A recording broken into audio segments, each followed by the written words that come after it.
Hey guys, Tom Zapolsky here. I'm your board president, and I wanted to provide a really quick update that is, I think, going to be really important to you. So please hang in there with me. There's some hot subjects that we're going to cover. Tomorrow night we have a board meeting. Couple quick things. Owner comment: the board is elected. That will always occur at the beginning and end of our meeting, so that you can address the board on any subject that you care about at all. It does not have to be on the agenda. Second piece of it is, on tomorrow's agenda, we have important things on every agenda. We don't just get together and hang out. I love these people.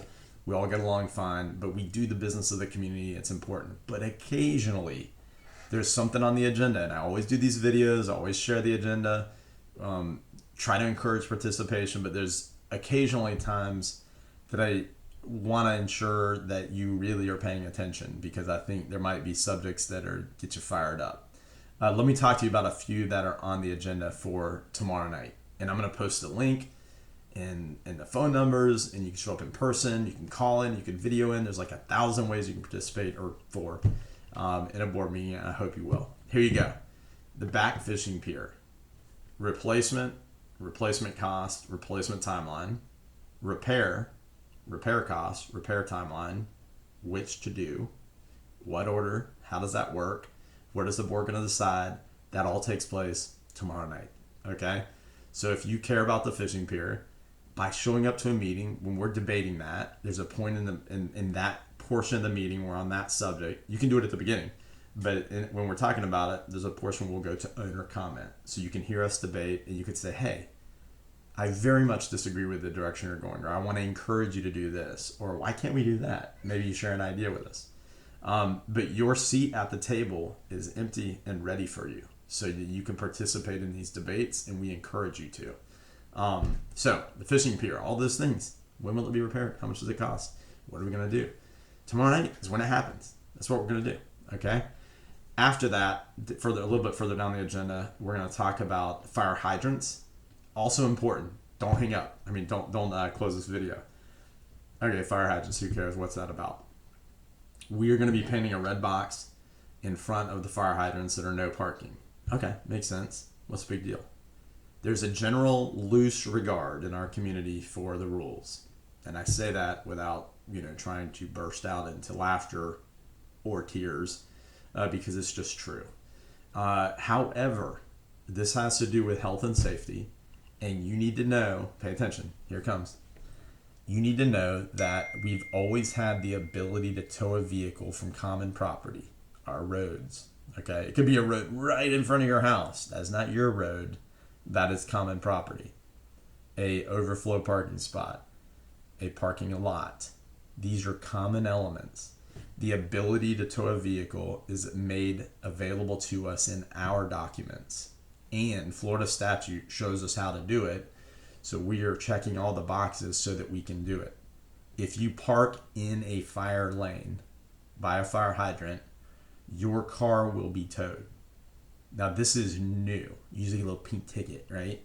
You may go to the office or just crumble it up and throw it in the trash. You're going to come back from your fishing trip or dinner, and your car is going to be gone. This is new. I implore you to pay attention and to consider the new day of following rules in the community. It's not because we're excited about this as a board. It's because as a board member, our obligation, the things we must do on behalf of the community, supersedes whatever we think, right? Like, I may not think that's a big deal, but as board president or board member, I'm obligated to look after the interests of the community and consider liabilities and exposure to the community. It doesn't matter how I personally think, okay? So this is happening. Towing in the community, very real thing, very much coming. I hope you pay attention. The next thing I'm going to tell you about also involves this, okay? Our roads are narrow, and we've been made aware of some conditions in which emergency vehicles could have difficulty accessing an emergency. And there's statute that dictates and guides communities like ours and others that we're obligated to pay attention to. Again, didn't wake up today and say, I want to tackle this. It's compelled upon us, right? And then in our role, we have to take action, whether we like it or not.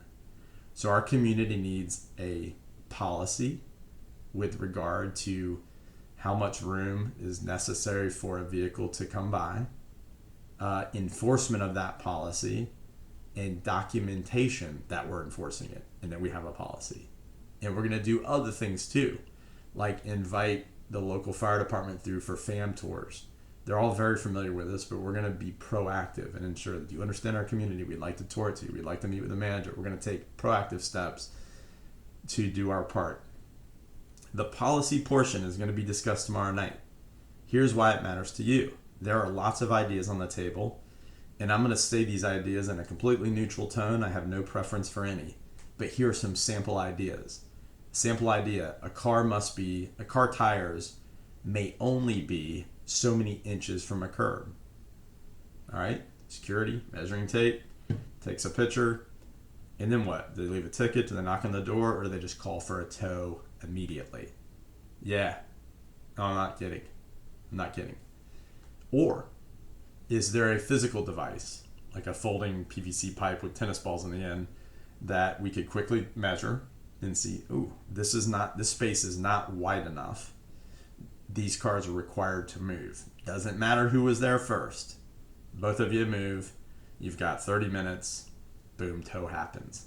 The timeline and these sample policies are hypothetical. They're examples. They have not been debated. I'm trying to share with you the types of things that we'll talk about tomorrow night. What else? Should cars be allowed to park parallel to one another? Which car was there first? Which has the move? Join us tomorrow night. Find out. And another idea also involves painting a line down the roads, that like 2 lines, right? So that the center portion is always wide enough for emergency vehicles. But the conversation may be, well, how much room does that leave over here? Can I fit a car there anymore? Can I fit a golf cart there anymore? How much of the community will this impact? What will the collective cost be to paint these lines? All going to be talked about tomorrow night. But as the policy comes together, the teeth in the enforcement is towing. And I think you can see how this is a pretty big deal. Doing nothing, not an option. So ideas that are full stop, don't do that. Well, cool, bring an idea. Bring a reasonable idea. Let's talk about it. The board's going to be debating this. Doing nothing, not going to happen. So just trying to broadcast to you that these things could have a dynamic impact on your site or on your thoughts of parking in the community. Those are the main hot topics. There's lots of important business on the agenda, but those are the ones I think that are going to get people either very interested or fired up. Let me close this by saying there are people who just are completely disengaged. I was an owner like that when I initially purchased from my grandmother. I don't know that I opened very many envelopes and venture out. And I just wanted to show up and enjoy it and didn't really care. And occasionally something would happen. I was like, what the heck? What are they thinking? They must be idiots. All right? Don't be that person. You have an opportunity to participate and understand. And it's up to you to do so. We're going to make videos. We're going to share minutes. We're going to post meetings. We're going to invite you to meetings. We're going to give you time to talk. But then we have people, I have an owner who said they just prefer to stand in the stands and kind of heckle the team on the field. That was kind of funny if it wasn't kind of hurtful in that, we do come under a great deal of criticism. However, I would invite everybody that's an owner to consider running and serving. Come sit in the seat. One of the posters I have over here is by Theodore Roosevelt. It's a speech called "The Man in the Arena." It could be the woman in the arena, but it talks about those people who step into those difficult seats and make the unpopular decisions and serve. And I looked up and down the board at board members who raised their hand and said, "Let me try. I'll serve." And I got a great deal of respect for them and those that came before them. But it's not always popular and it's not always fun. So tomorrow night should be an exciting meeting. I believe you will see a healthy, vigorous, and respectful debate. I know our board members. We all know each other. We don't agree. This is good for you. We have to create compelling arguments and points and convey those respectfully to our board members, our fellow board members, if we have an idea. And so you'll see that happen tomorrow night, and we look forward to hearing from you. Thank you for paying attention to this. It was important enough to to maybe make it a little bit longer, to make a few points. And I hope that tomorrow night you'll join us again. Again, in person at the Clubhouse, on video on Zoom, on audio on Zoom if you want to sit at your laptop but have the camera off, totally cool. And there's also a 800 number that you can call in by the phone. How you do this, I know people who put their earpiece in while they're cooking dinner, while they're watching TV, they're just kind of paying attention, and when the part of the debate happens that they really care about, they pipe in. Hey, you do you, but please participate. All right, thanks.